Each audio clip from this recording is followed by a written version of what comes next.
Hello everyone, ये है आपका बॉन्डिंग का सेकंड टॉपिक, जिसमें हम लोग स्टार्ट करने जा रहे हैं टाइप्स ऑफ बॉन्ड। बॉन्ड मेरा कितने तरह का होता है? तो देखिए, बॉन्ड मेरा मेनली दो तरह का, स्ट्रॉन्ग बॉन्ड और वीक बॉन्ड। किसके बेसिस पे? तो याद रखिएगा, on the basis of, this is on the basis of bond energy. Bond energy के बेसिस पे ये क्लासिफिकेशन है कि मेरा एक बॉन्ड, एक है स्ट्रॉन्ग बॉन्ड और दूसरा है वीक बॉन्ड। यहाँ याद रखेंगे आप लोग कि अगर मेरा बॉन्ड एनर्जी का वैल्यू अगर 42 किलो जूल्स पर मोल से अगर ज़्यादा हो जाए, इससे अगर ज़्यादा हो, ये एक क्लासिफिकेशन कहता है, एक्सपेरिमेंटल पैरामीटर्स के बेसिस पे ये निकाला हुआ है कि अगर 42 किलो जूल से अगर ज़्यादा हो जाए तो उसको किस कैटेगरी में रखते हैं? स्ट्रॉन्ग बॉन्ड में। और अगर मेरा बॉन्ड एनर्जी 42 किलो जूल से अगर कम हो जाए तो इसे हम वीक बॉन्ड के कैटेगरी में रखते हैं। लेकिन जब यहाँ आप देखोगे तो यहाँ आपको तकरीबन 200 से 400 किलो जूल तक भी आपको मिलेगा। मतलब एनी हाउ क्या होना चाहिए कि यहाँ पे हमने क्या कहा, बॉन्ड एनर्जी का वैल्यू 42 किलो जूल से क्या होना चाहिए? ज़्यादा। अब देखिए, इस स्ट्रॉन्ग बॉन्ड के कैटेगरी में आपको यहाँ पे 4 दिख रहा होगा: ionic bond, covalent bond, coordinate bond और मेटालिक बॉन्ड।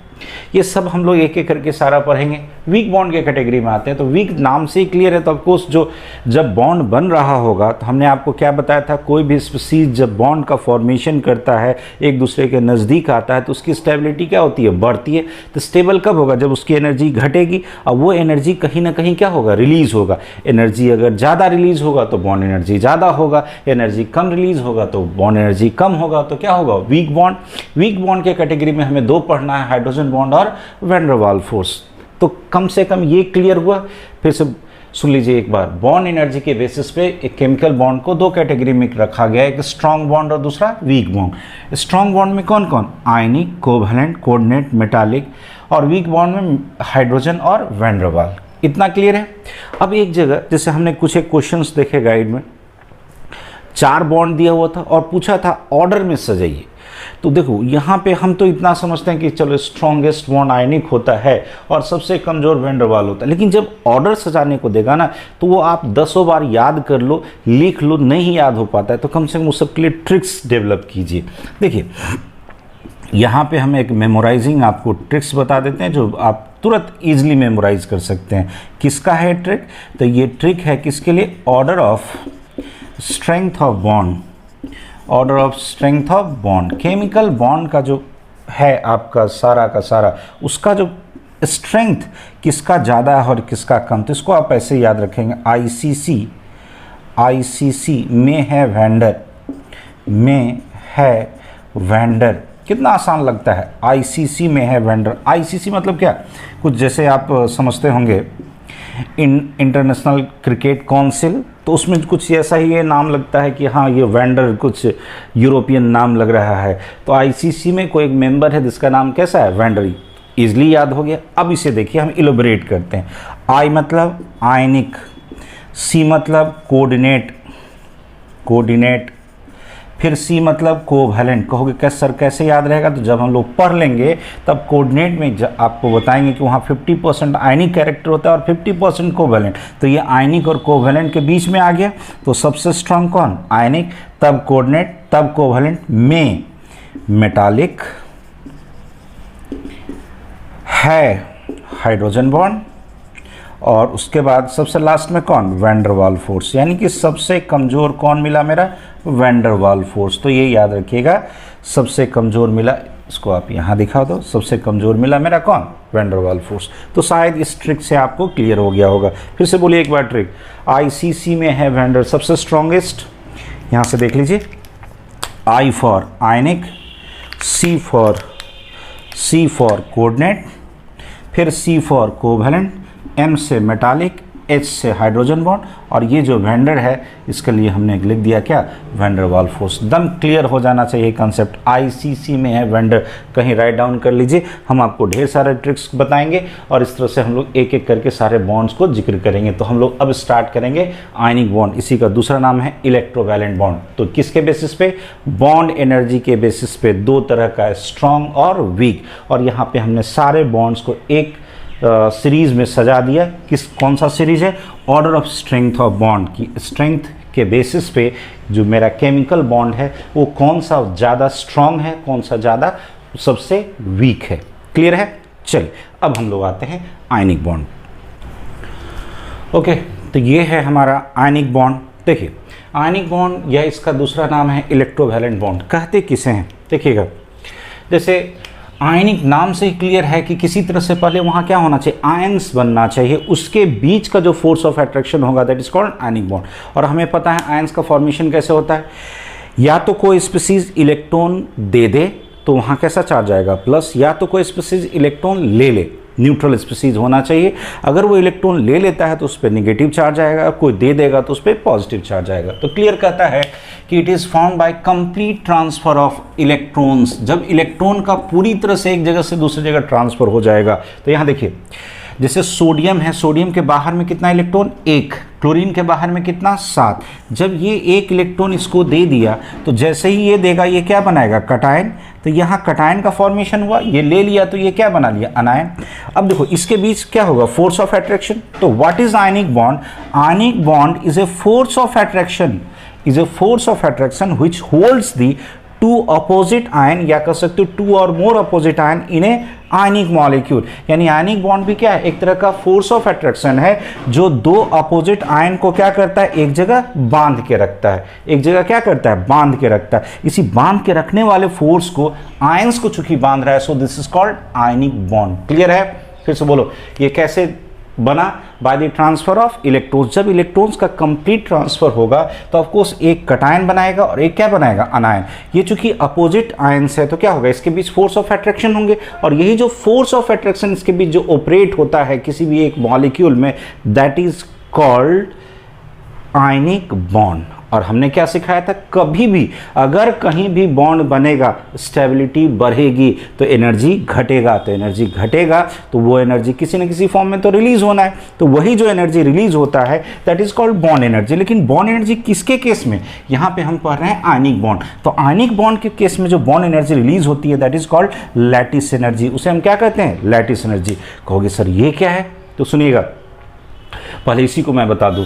जैसे लैटिस एनर्जी कहता है amount of energy release during the formation of 1 मोल, यही याद रखना है, 1 mole of ionic compound from its constituent gaseous ion. फिर से देखिएगा, वो आयन किस स्टेट में होना चाहिए, गैसियस स्टेट में, और इसका कितना मोल बनना चाहिए, 1 मोल। यानी 1 मोल आयनिक कंपाउंड के बनने में कहाँ से, इसके कंस्टिट्यूएंट गैसियस आयन से, मतलब जो आपका कटायन अनायन किस स्टेट में होना चाहिए, गैसियस स्टेट में। जब 1 मोल आयनिक कंपाउंड बनेगा उसमें जितना अमाउंट ऑफ एनर्जी रिलीज होगा that is called lattice energy. चलिए यहाँ पे एक दो हम एग्जांपल देखते हैं। जैसे यहाँ देखिए NaCl में इसका प्रेजेंटेशन देखिएगा, बुक्स में इस तरह से बना रहता है। जैसे सोडियम के बाहर में 1 इलेक्ट्रॉन, क्लोरीन के बाहर में 7 इलेक्ट्रॉन। ये 1 इलेक्ट्रॉन इसको जैसे ही दिया, अब देखो सोडियम पे कैसा चार्ज, यहाँ फिर से बनाते हैं, यहाँ प्लस और यहाँ माइनस। तो यहाँ जो फोर्स ऑफ अट्रैक्शन होगा ये किसको बताएगा, आयनिक बॉन्ड को। वैसे ही आ जाओ, मैग्नीशियम के बाहर में कितना इलेक्ट्रॉन, 2, एक इसको दिया, एक इसको दिया, तो इस दोनों क्लोरीन पे 1 माइनस और यहाँ कितना प्लस, 2 प्लस। तो एक बॉन्ड इसके साथ, एक बॉन्ड इसके साथ। तो इसका कोई आयनिक बॉन्ड का कोई डायरेक्शन नहीं होता। अभी जस्ट बताएंगे इसके प्रॉपर्टी में क्यों नहीं होता वो भी बताएंगे, बस हमने दिखाने के लिए बना दिया है कि इसके साथ भी अट्रैक्शन है और इसके साथ भी अट्रैक्शन है। क्लियर है? तो ये था मेरा आयनिक बॉन्ड। फिर से बोलिए, आयनिक बॉन्ड कैसे बना, by the transfer of electrons. जब इलेक्ट्रॉन का ट्रांसफर हुआ तो जो दिया सो कटायन, जो लिया सो अनायन बनाया। इसी के बीच जो फोर्स ऑफ अट्रैक्शन हुआ that is called ionic bond, और जो एनर्जी निकला that is called lattice energy. तो लैटिस एनर्जी को एक और नाम से जान सकते हो, this is also called bond energy per mole of an ionic compound. किसी भी आयनिक कंपाउंड का जो बॉन्ड एनर्जी पर मोल्स के हिसाब से जो निकालोगे किसी भी आयनिक कंपाउंड का, वो उसका क्या कहलाएगा, lattice energy. It is clear? चलिए अब हम इसके प्रॉपर्टी पे आते हैं, कुछ इलेक्ट्रोवैलेंसी देखेंगे, उसके बाद देखेंगे ये नॉन डायरेक्शनल की जो बात होती है आखिर क्यों नॉन डायरेक्शनल। ठीक है, ओके। ये है हमारा इलेक्ट्रोवैलेंसी। देखिए हमने आपको बता रखा है वैलेंसी। What is valency? हमने क्या बताया था, कोई भी दो स्पीसीज है जब बॉन्ड बनाएगा तो कोई एक स्पीसीज का जो बॉन्ड बनाने का ताकत होगा that is called combining capacity is called its valency. लोग नहीं समझ पाते तो बस याद रखना जितना नंबर ऑफ बॉन्ड बनाएगा वो उसका क्या कहलाएगा, वैलेंसी। लेकिन इसके केस में आयनिक बॉन्ड के केस में क्या होता था, इलेक्ट्रॉन या तो कोई देता था या तो कोई लेता था। तो जितना नंबर ऑफ इलेक्ट्रॉन जो देगा वो उसका वैलेंसी, और जितना जो लेगा वो उसकी वैलेंसी। यानी इलेक्ट्रोवैलेंसी क्या है, जो कोई भी स्पीशीज जितना इलेक्ट्रॉन देगा या जितना इलेक्ट्रॉन लेगा। किसके केस में, आयनिक बॉन्ड के केस में। तो यही कहता है नंबर ऑफ इलेक्ट्रॉन्स का नंबर लॉस्ट और gained during the formation of ionic bond is called electrovalency. चलिए हम एक दो एग्जाम्पल देखते हैं। जैसे बात करोगे electrovalency of NS sodium atom की बात करो इन NaCl, तो NaCl में बात करोगे कितना होगा, ऑफकोर्स 1। यहाँ पे हम लोग प्लस माइनस नहीं लिखते हैं क्योंकि ये किसको बता रहा है, नंबर को। It is donating A number, ये नंबर को डोनेट कर रहा है या चार्ज को नहीं बता रहा। लेकिन ऐसे ही अगर हम NaCl में ही अगर हम क्लोरीन को बताएंगे, क्लोरीन इन NaCl, तो ये भी कितना बताएगा 1। यहाँ -1 नहीं कर देना, यहाँ +1, सब प्लस में ही एक नंबर है तो पॉजिटिव नंबर है। ऑफकोर्स ऐसे ही अगर बात करोगे मैग्नीशियम इन MgCl2, तो यहाँ भी कितना होगा, मैग्नीशियम में ये 2 इलेक्ट्रॉन देता है तो 2 यही। लेकिन क्लोरीन, दोनों क्लोरीन की बात करोगे इन MgCl2 तो ये 1-1 लेता है तो 1 होगा। ऐसे ही कैल्शियम की बात करोगे इन CaO, कैल्शियम ऑक्साइड में चूंकि कैल्शियम 2 इलेक्ट्रॉन देता है तो 2। ऑक्सीजन की बात करोगे इन CaO, ये भी कितना हो जाएगा 2। यहाँ माइनस नहीं करना, फिर बार बार कह रहा हूँ इलेक्ट्रोवैलेंसी एक नंबर है ना कि चार्ज है। तो हमेशा एक पॉजिटिव नंबर होगा, वो भी पॉजिटिव निगेटिव से नहीं दिखाते हैं, ये एक नंबर है तो ऑफकोर्स पॉजिटिव वैल्यू है। यहाँ निगेटिव साइन मत लेना, बस नंबर ऑफ इलेक्ट्रॉन्स को दिखाना है। अब आइए सबसे इंपॉर्टेंट चीज, why ionic bond is non directional. आखिर इसको नॉन डायरेक्शनल क्यों कहते हैं। चलो यहाँ देखो, जैसे हमने क्या कहा था, कोई भी जब इलेक्ट्रॉन देगा या लेगा तो क्या बना, एक कटायन या एक अनायन का फॉर्मेशन हुआ। मान लो एक कोई पॉइंट चार्ज है, कहीं पॉइंट चार्ज होगा तो इसके चारों तरफ उस चार्ज के कारण एक इलेक्ट्रिक फील्ड बनेगा, इलेक्ट्रिक फील्ड जनरेट होगा। तो मान लेते हैं हम समथिंग यहाँ से स्टार्ट करते हैं और इस रेडियस पे आते हैं। तो इस रेडियस पे अगर मान लो इस तरह से हमने एक सर्किल ड्रॉ कर दिया, यहाँ भी एक उतना ही बड़ा मान लो एक सर्किल लेके एक रेडियस लेकर के हमने एक सर्किल ड्रॉ कर दिया। एक बात बताओ, जो इस पॉइंट चार्ज के कारण जो इलेक्ट्रिक फील्ड का मैग्नीट्यूड यहाँ होगा वही यहाँ होगा, वही यहाँ होगा, वही यहाँ होगा। मतलब क्या है कि ये जो चार्ज है ये इक्वली सारे डायरेक्शन में इक्वली फोर्स जनरेट कर रहा होगा। ये भी चार्ज है, ये अपोजिट चार्ज को इक्वली मतलब खींच रहा होगा। यहाँ पर इक्वल रेडियस पे अगर देखोगे तो अपोजिट चार्ज को यहाँ पे उतना ही जोर से अट्रैक्ट कर रहा होगा। ये भी अपने अपोजिट चार्ज को चारों तरफ से अट्रैक्ट कर रहा होगा। ये ऐसा नहीं कि केवल इसी को हम इधर माइनस दिखाए इधर प्लस दिखाए तो लोग कंफ्यूज कर जाता है कि ये तो डायरेक्शनल हो गया सर, ये कुछ वेक्टर टाइप का लग रहा है, डाइपोल टाइप का लग रहा है, डाइपोल वेक्टर पैरामीटर। नहीं, ये मेरा एक पॉइंट चार्ज है और कोई भी पॉइंट चार्ज अपने चारों तरफ एक फील्ड जनरेट करता है और उस इक्वल रेडियस पे अगर आप घूमोगे तो उसका जो फील्ड का जो स्ट्रेंथ होगा उस रेडियस पे क्या होगा, इक्वल सारे उस सर्किल जो ड्रॉ करोगे उस सर्किल पे क्या होगा, इक्वल होगा। ये क्यों होगा, क्योंकि फोर्स ऑफ अट्रैक्शन या फोर्स ऑफ रिपल्सन जो भी कहोगे, अगर अपोजिट सेम चार्ज होगा तो रिपल्सन होगा, अगर अपोजिट चार्ज होगा तो अट्रैक्शन होगा। तो कहता force of attraction operates equally on direction, equally सारे डायरेक्शन में है। यही कारण है कि ये मेरा कैसा होता है, नॉन डायरेक्शनल। एकदम याद रखिएगा, बहुत बड़ा पॉइंट है, बहुत बड़ा पॉइंट है, एकदम क्लियर नहीं हो पाता है, बुक्स वगैरह में क्लियर नहीं हो पाता है। तो आज अच्छे से समझ लीजिए why it is called non directional. कहीं भी पॉइंट चार्ज को हम रखेंगे तो कोई भी एक पॉइंट चार्ज है चारों तरफ से अपोजिट चार्ज को खींचेगा तो इक्वली फोर्स जनरेट करेगा। एक यहाँ पर अगर पॉइंट चार्ज है इसको इक्वली अगर हम रेडियस में इस तरह से घूमेंगे तो वो इक्वली फोर्स हर उस सर्किल पे ऑपरेट करेगा। इसीलिए कहते हैं इसको कैसा, कोई डायरेक्शन फिक्स नहीं है, so it is called non directional. It is clear. चलिए अब हम लोग आते हैं इसके फैक्टर्स की तरफ, ठीक है, इसके प्रॉपर्टीज और फैक्टर जो इसको इफेक्ट करेंगे उसकी तरफ आते हैं। तो यहाँ है मेरा प्रॉपर्टीज ऑफ आयनिक सॉलिड। देखिए पहला प्रॉपर्टी को देखिएगा तो ये सबसे पहले आपको कोई भी आयनिक सॉलिड को देखोगे तो वो हार्ड नजर आएगा, क्रिस्टलाइन मतलब क्रिस्टल, उसका एक फिक्स स्ट्रक्चर होता है, मतलब उसका 3D स्ट्रक्चर मिलेगा। जैसे आप नमक का ये इतना बड़ा टुकड़ा ले लो तो वो क्या है, क्रिस्टल के जैसा आपको दिखाई देता है, तो क्रिस्टलाइन सॉलिड होता है। ऐसा आखिर होता क्यों है? Due to strong force of attraction, इतना स्ट्रॉन्ग फोर्स वहाँ पे काम करता है, उसको बांध के रखता है, तो ढेर सारा NaCl आके जमा हो जाएगा, तो एक 3D स्ट्रक्चर ले लेगा, तो उसको हम क्या कहते हैं? Crystalline, due to strong force of attraction. Next कहता है कि यहाँ की बॉइलिंग पॉइंट और मेल्टिंग पॉइंट ये बहुत ही ज़्यादा होता है। कहोगे क्यों? तो यही वाला ये चीज़ काम आएगा। यहाँ पे भी क्या होता है? Due to strong force of attraction. उसके बाद कहता है कि आयनिक प्रॉपर्टी का एक और आयनिक सॉलिड का एक और प्रॉपर्टी होता है आइसोमॉर्फिज्म। दे शोज आइसोमॉर्फिज्म। इससे क्वेश्चन भी पूछे गए हैं, व्हाट इज आइसोमॉर्फिज्म? देखिए, आइसोटोप्स, आइसोबार्स समझते होंगे, ये एक आया आइसोमॉर्फिज्म। देखिए, कहता है similar lattice structure of different ionic compound, अलग अलग आयनिक कंपाउंड का एक ही तरह का लैटिस स्ट्रक्चर जब होता है, कहाँ पे? 3D स्ट्रक्चर में, तो उसको हम क्या कहते हैं? आइसोमॉर्फिज्म। मतलब इतना समझो, अलग अलग आयनिक कंपाउंड है, उसका एक ही तरह का लैटिस दिखाई देने लगा, तो उसे हम क्या कहते हैं? आइसोमॉर्फिज्म। इस पे जब क्वेश्चन पूछता है तो नहीं का दिमाग काम करता है कि वो कैसे होगा, क्या होगा। चलिए, इसका पहले कंडीशन पढ़िएगा तो क्वेश्चन पकड़ पाइएगा। कंडीशन ऑफ आइसोमॉर्फिज्म, देखिए कंडीशन क्या है। उसका सबसे पहला चीज़ है कि फार्मूला सेम होना चाहिए, ठीक।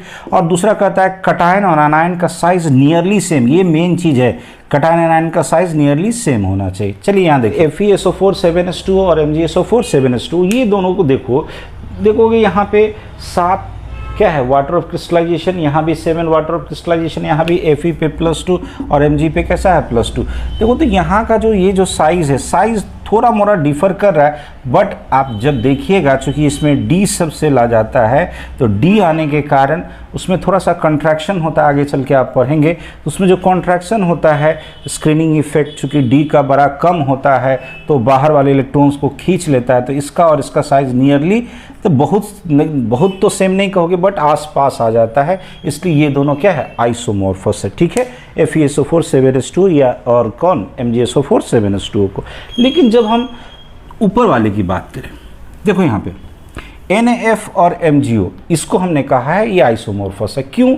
कौन से? देखो Na+ और Mg2+, देखो थोड़ा सा साइज Na+ का बड़ा होता है, लेकिन एक ही जब पीरियड की बात करते हैं तो एक ही पीरियड में साइज नियरली सेम होता है। फिर वैसे ही बात करोगे, यहाँ पे F पे 1 माइनस है और ऑक्सीजन पे 2 माइनस है, फिर ये दोनों भी एक ही पीरियड का है, तो एक ही पीरियड का आसपास का आयन है, तो ऑफकोर्स इसमें भी साइज बहुत ज़्यादा का अंतर नहीं होगा। तो गौर से देखिएगा, यहाँ पे क्या है? सिमिलर टाइप का फार्मूला है, कटायन अनायन का साइज भी नियरली सेम है, तो ये दोनों मेरा क्या कहलाएगा? आइसोमॉर्फस। क्या कहलाएगा? आइसोमॉर्फस। एक एग्जांपल लेते हैं जिसमें दिखेगा एक जैसा लेकिन होगा नहीं। जैसे हम लेते हैं NaCl और KCl, देखने में ये भी एक जैसा लग रहा है, लेकिन ये आइसोमॉर्फस नहीं है। कहोगे क्यों? यहाँ देखो, ये है मेरा Na+ और ये है मेरा K+। Na+ कहने का मतलब, गौर से देखो, पहले था ये 2 8 और 1, अब क्या हो गया? 2 8, एक इलेक्ट्रॉन निकल गया, नहीं यहाँ पे कितने सेल? 2 सेल। यहाँ चेक करो, यहाँ पे शुरू में 19 इलेक्ट्रॉन्स है, तो 2 8 8 1, अब इसमें से एक इलेक्ट्रॉन तुमने निकाल दिया तो 2 8 8। गौर से देखो, यहाँ कितना सेल? यहाँ 3 सेल और यहाँ पे आपको दिख रहा था 2 सेल।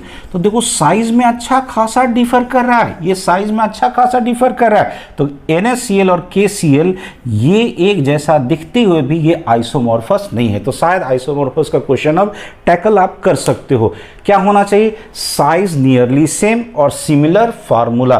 तो आयनिक कंपाउंड दो अलग अलग है, जब 3D स्ट्रक्चर में उसका सिमिलर लैटिस होगा, होने के लिए क्या क्या होना चाहिए? सिमिलर फार्मूला, और कटायन अनायन का साइज नियरली क्या होना चाहिए? सेम होना चाहिए। यहाँ अनायन सेम थे लेकिन कटायन सेम नहीं है, यहाँ अनायन भी सेम था एक जैसा और कटायन भी एक जैसा, तो दोनों का साइज नियरली सेम था और फार्मूला एक जैसा था, इसलिए ये क्या था मेरा? आइसोमॉर्फिज्म। शायद आज के बाद आइसोमॉर्फिज्म पे आपको नहीं गलती होना चाहिए। हमने क्या कहा आपको? ये दोनों कंडीशन दिमाग में रखिएगा, एक एक क्वेश्चंस बन जाएंगे।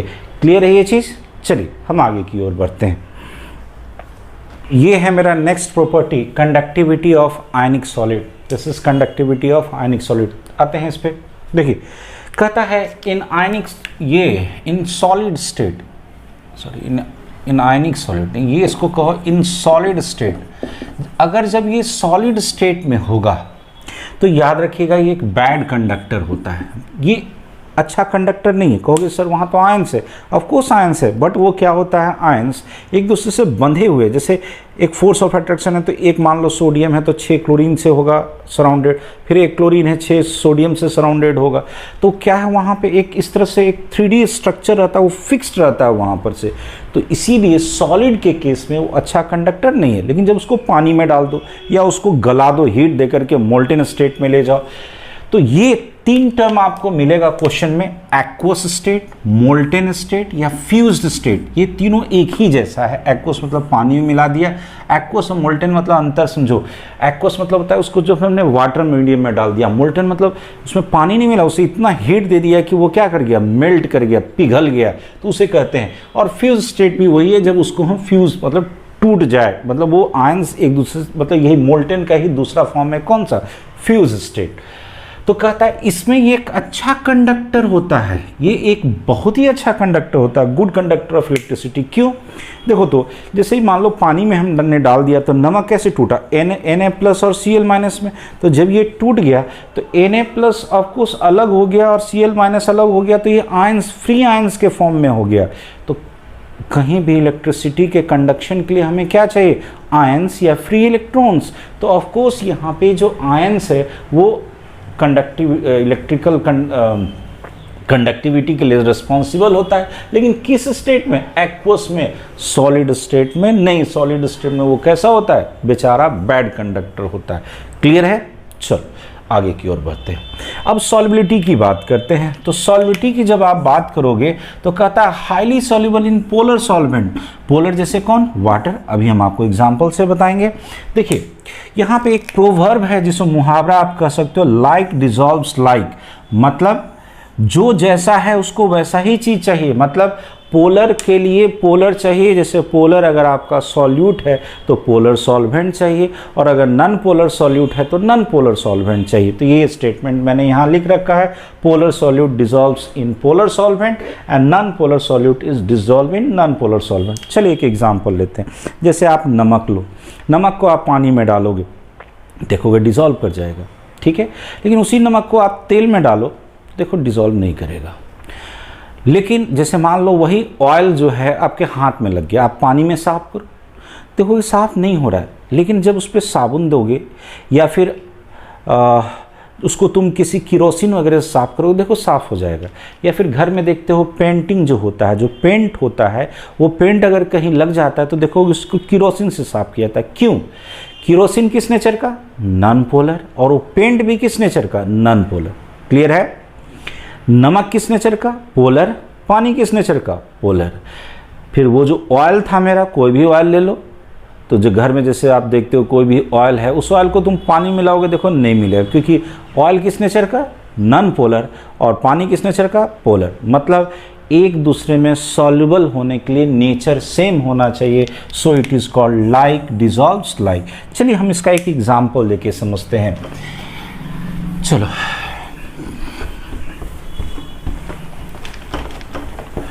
देखो यहाँ जैसे हमने साल्ट लिया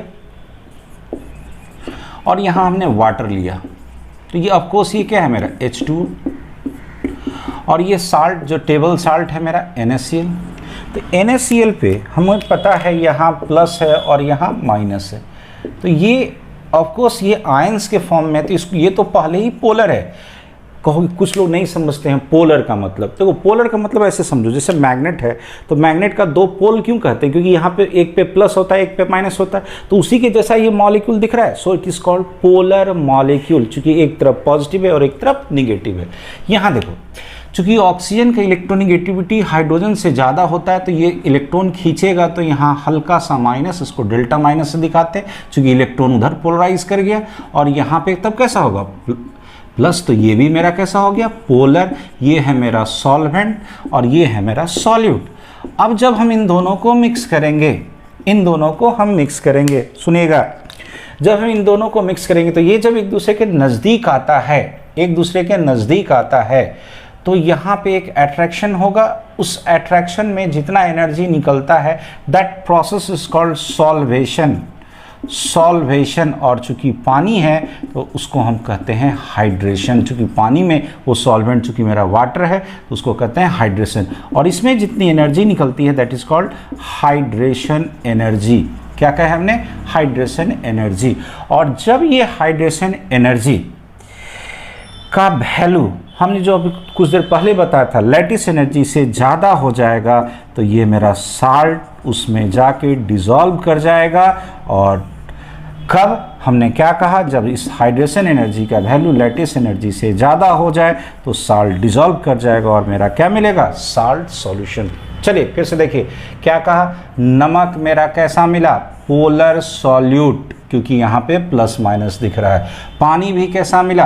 पोलर सॉल्वेंट। तो जब इन दोनों का एक इंटरेक्शन होगा, नज़दीक आएगा तो एक दूसरे से इंटरेक्ट किया, जब इंटरेक्ट किया तो इस प्रोसेस को कहते हैं सॉल्वेशन, मतलब सॉल्वेंट के साथ इंटरेक्शन। चूंकि ये सॉल्वेंट मेरा वाटर है so it is called hydration. Clear है? इस प्रोसेस में जितनी एनर्जी रिलीज होती है that is called hydration energy. और ड्यूरिंग दिस प्रोसेस जितना हाइड्रेशन एनर्जी निकला है, अगर ये हाइड्रेशन एनर्जी लैटिस एनर्जी से ज़्यादा हो जाए तो हाइड्रेशन एनर्जी जैसे ही ज़्यादा होगा, गौर से देखो, इसका प्लस इसके माइनस को खींच लेगा और क्या करेगा? इस मॉलिक्यूल को तोड़ देगा और मेरा क्या बन जाएगा? Salt solution. तो पोलर किस में डिसॉल्व किया?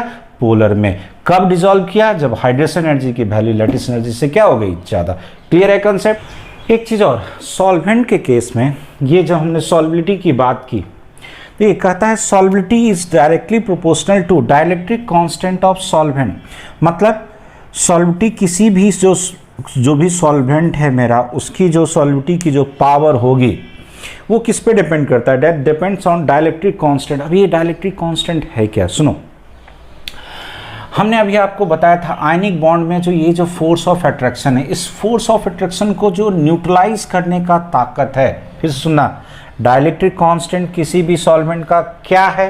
तो इट इज द कैपेसिटी, या कह सकते इसका वो पावर है जो किसी भी आयन, दो आयन के बीच है या किसी भी मॉलिक्यूल में आयन के बीच जो फोर्स ऑफ अट्रैक्शन है उसको कितने से वो कम कर देता है। उस पावर को हम क्या कहते हैं? Dielectric constant. तो देखो, तो जिसका सबसे ज़्यादा होगा वो सबसे अच्छा पोलर सॉल्वेंट होगा। देखो, सबसे ज़्यादा पाया गया है एप्सिलॉन का वैल्यू, डाइलेक्ट्रिक कांस्टेंट का वैल्यू किसका? पानी का। यानी पानी 81 टाइम्स, 81 गुना इस फोर्स ऑफ अट्रैक्शन को कम कर देता है।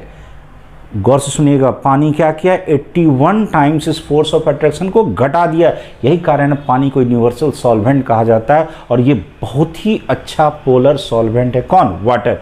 बेंजीन के केस में देखो कितना है? 2.3। यही कारण है कि ये पोलर सॉल्वेंट नहीं है, ये नॉन पोलर सॉल्वेंट है, क्योंकि ये इसके फोर्स ऑफ अट्रैक्शन को मात्र 2.3 टाइम से ही कम कर सका, इतना ही टाइम से वो कम कर सका, इसीलिए अच्छा नॉन पोलर सॉल्वेंट है, पोलर सॉल्वेंट नहीं है। क्लियर है? किसी भी सॉल्वेंट का सॉल्विटी किस पे डिपेंड किया? Dielectric constant. What is dielectric constant? It is the capacity of any solvent to neutralise the force of attraction between two opposite ions in ionic compound. और इसका सबसे ज़्यादा वैल्यू किस में पाया गया? वाटर में। बस इतना याद रखिए, कहीं पूछता नहीं है, लेकिन बट जानिए कि किस पे डिपेंड करता है? डाइलेक्ट्रिक कांस्टेंट पे। क्लियर है? चलिए अब हम लोग आते हैं जो फैक्टर्स रिस्पॉन्सिबल है किसके लिए? आयनिक कंपाउंड के लिए, आयनिक बॉन्ड फॉर्मेशन के लिए, उस पे आते हैं। ओके, तो हम लोग देखने जा रहे हैं फैक्टर्स जो कि इफेक्ट करेगा किसको? आयनिक बॉन्ड फॉर्मेशन को। तो मेनली 3 फैक्टर्स। देखो, आयनिक बॉन्ड बनने के लिए पहले होना क्या क्या चाहिए था? बोलो। एक कटायन आना चाहिए, एक अनायन आना चाहिए, और फिर जब कटायन आयन मिलेगा तो मेरा क्या बनेगा? Ionic bond. तो कटायन बनने के लिए इलेक्ट्रॉन निकालना होगा, तो वो पहला प्रोसेस, उसमें जितना एनर्जी लगता है उसको कहते हैं आयनाइजेशन एनर्जी। अनायन बनाने के लिए कहीं इलेक्ट्रॉन देना होगा, इलेक्ट्रॉन देने पे जो एनर्जी रिलीज होता है उसे कहते हैं इलेक्ट्रॉन एफिनिटी। हो गया, अब कटायन अनायन बन के तैयार हो गया। अब जब ये दोनों जुड़ेगा, जितना एनर्जी रिलीज हुआ था उसे क्या कहते हैं? Lattice energy. तो 3 एनर्जी का टर्म आया, कौन कौन? आयोनाइजेशन एनर्जी, दूसरा है इलेक्ट्रॉन एफिनिटी, और तीसरा लैटिस एनर्जी। हमें यही समझना है किसका वैल्यू कितना होगा ताकि मेरा आयनिक बॉन्ड का फॉर्मेशन हो सके। चलिए, तो अभी तक जो भी आप थोड़ा बहुत भी जानते हो, व्हाट इज आयोनाइजेशन एनर्जी? जब किसी भी एक एलिमेंट, जनरली कौन सा लेते हैं? मेटल, गैसेस स्टेट में हो, उसका एक एटम, उसका हम क्या बना ले? कटायन, कटायन बनाओगे तो एक इलेक्ट्रॉन कम से कम निकलेगा। एक इलेक्ट्रॉन को निकालने में जितना एनर्जी लगता है that is called ionisation energy. एक बात बताओ, ये कैसा वैल्यू हुआ? इंडोथर्मिक, हमें वो एनर्जी वहाँ देना पड़ा, हमें खर्च करना पड़ रहा है। एक बात बताओ, अगर ये एनर्जी ज़्यादा होगा, एनर्जी का जो मैग्नीट्यूड होगा अगर ज़्यादा होगा तो मेटल में टेंडेंसी इलेक्ट्रॉन देने का नहीं होगा, वो देना इलेक्ट्रॉन देना नहीं चाहेगा। अगर मान लो वही एनर्जी कम हो जाए, वो जो आयनाइजेशन एनर्जी है कम हो जाए, तो ज़्यादा से ज़्यादा इलेक्ट्रॉन देगा। लोग को नहीं समझ में आता। ऐसे समझो, मान लो कोई सामान 100 रुपये में मिलता था, 100 रुपये में मान लो आप एक पेन खरीद पाते थे। पता चला अचानक यही कोरोना काल के बाद वो पेन आपको 10 रुपये में मिल रहा है, तो आप तो सोच के आए थे 100 रुपीज़, अब मिल रहा है 10 रुपीज़ 10 रुपीज़ में, तो आपका टेंडेंसी होगा ज़्यादा ले लो। मतलब जब कभी आपका जो इंडोथर्मिक प्रोसेस में अगर एनर्जी कम है, कम देना पड़ा, कहीं खर्च अगर कम हो रहा है, तो वो काम करने का टेंडेंसी क्या होगा? ज़्यादा। क्लियर है? तो सिंपल सा है, कहता है लोअर द वैल्यू ऑफ, अगर इसका मेरा वैल्यू कम हो, lower the value of ionisation energy, क्या होगा मेरा? Higher the tendency to form cation, cation बनाने की टेंडेंसी बहुत ही ज़्यादा होगी। क्लियर है? दूसरा चीज़ देखो, जब कोई नॉन मेटल को हम एक इलेक्ट्रॉन दे देते हैं या किसी भी एलिमेंट को गैसियस स्टेट में इलेक्ट्रॉन दोगे, एक इलेक्ट्रॉन देने के बाद जो वहाँ एनर्जी रिलीज होता है इसे हम क्या कहते हैं? Electron affinity. अब यहाँ एनर्जी रिलीज हो रहा है, इलेक्ट्रॉन देने पे एनर्जी रिलीज हो रहा है, तो ऑफकोर्स जहाँ पे एनर्जी ज़्यादा रिलीज होगा उसमें ज़्यादा अनायन बनाने की टेंडेंसी होगा। ये भी नहीं समझ में आ रहा होगा, फिर पैसे से समझो। चलो देखो, मान लो कोई काम कर रहे हो उसमें 10 रुपये मिल रहा है, ठीक है, वैसे ही काम हम बगल में कर रहे हैं वहाँ हमको 50 रुपये मिल रहा है, तो ऑफकोर्स वो जहाँ ज़्यादा मिलेगा ऑफकोर्स उधर की टेंडेंसी क्या होगी? ज़्यादा होगी, हमें उस काम करने का टेंडेंसी ज़्यादा होगा। तो ऑफकोर्स जिसमें एनर्जी हमें ज़्यादा मिलेगा, जब इलेक्ट्रॉन एफिनिटी का वैल्यू ज़्यादा होगा तो अनायन बनाने की टेंडेंसी क्या होगी? बढ़ जाएगी। ये जो मेरा अनायन बन रहा है इसका जो फॉर्मेशन होगा ज़्यादा होगा। कब? जब कहता है higher the value of electron affinity, तो मेरा क्या होगा? Higher the tendency to form anion, anion बनाने की टेंडेंसी क्या होगी? बढ़ जाएगी। अब चलो, अब यहाँ आ जाओ। अब मेरा कटायन, यहाँ कटायन है ये, और ये मेरा अनायन है। हमने क्या बताया था? कटायन अनायन अब बन के तैयार हो गया। अब जब ये इसका 1 मोल बनाओगे उसमें जितनी एनर्जी रिलीज होती है that is called lattice energy. तो ऑफ कोर्स फिर यहाँ पे देखो, लैटिस एनर्जी जितना ज़्यादा निकलेगा उतना ज़्यादा क्या होगा? आयनिक बॉन्ड बनने का टेंडेंसी ज़्यादा होगा। इसका मतलब क्या हुआ? यहाँ भी एनर्जी क्या हुआ? रिलीज हुआ। ये भी एनर्जी क्या हुआ? रिलीज हुआ। और ये एनर्जी हमें देना पड़ा। तो फिर से देखो, कोई काम कर रहे हो, मान लो हम कोई काम कर रहे हैं, जैसे मान लो कोई एक बिजनेस कर रहे हो, उस बिजनेस में मान लिया आपने 100 रुपया लगाया, और अगर आपकी कमाई 100 रुपया से जब तक ज़्यादा नहीं होगा वो बिजनेस सस्टेन नहीं करेगा। कोई भी बिजनेस या कोई भी काम तभी तक सस्टेनेबल है, तभी तक वो चलेगा जब आपकी आमदनी ज़्यादा हो। किससे? खर्च से। सेम चीज़ एकदम यही जो जनरलाइज जो ज़िंदगी में होता है, पैसे से समझो बड़ा अच्छा से समझ में आता है, क्योंकि कुछ समझ में आए या ना आए हर आदमी को पैसा ज़रूर समझ में आता है। तो यहाँ भी वही पैसे से समझो कि जितना मेरा लागत है क्या? Ionisation energy. कौन है जी? Ionisation energy. ठीक है, और हमको मिल क्या क्या रहा है? इलेक्ट्रॉन एफिनिटी और लैटिस एनर्जी। हमने क्या कहा? जो मेरा मिल रहा है यानी कि जो हम कमाई कर रहे हैं उसका वैल्यू लागत से ज़्यादा होना चाहिए। फिर से समझो, जो हम कमा रहे हैं, कमा क्या कह रहे हैं? इलेक्ट्रॉन एफिनिटी और लैटिस एनर्जी। हमने लगाया क्या? Ionisation energy. तो आयोनाइजेशन एनर्जी का वैल्यू क्या होना चाहिए? कम, और इलेक्ट्रॉन एफिनिटी और लैटिस एनर्जी दोनों मिला के अगर इससे ज़्यादा होगा तभी वो आयनिक बॉन्ड बनेगा, अदरवाइज आयनिक बॉन्ड नहीं बनेगा। क्लियर है कंसेप्ट? चलिए फिर से समझिए।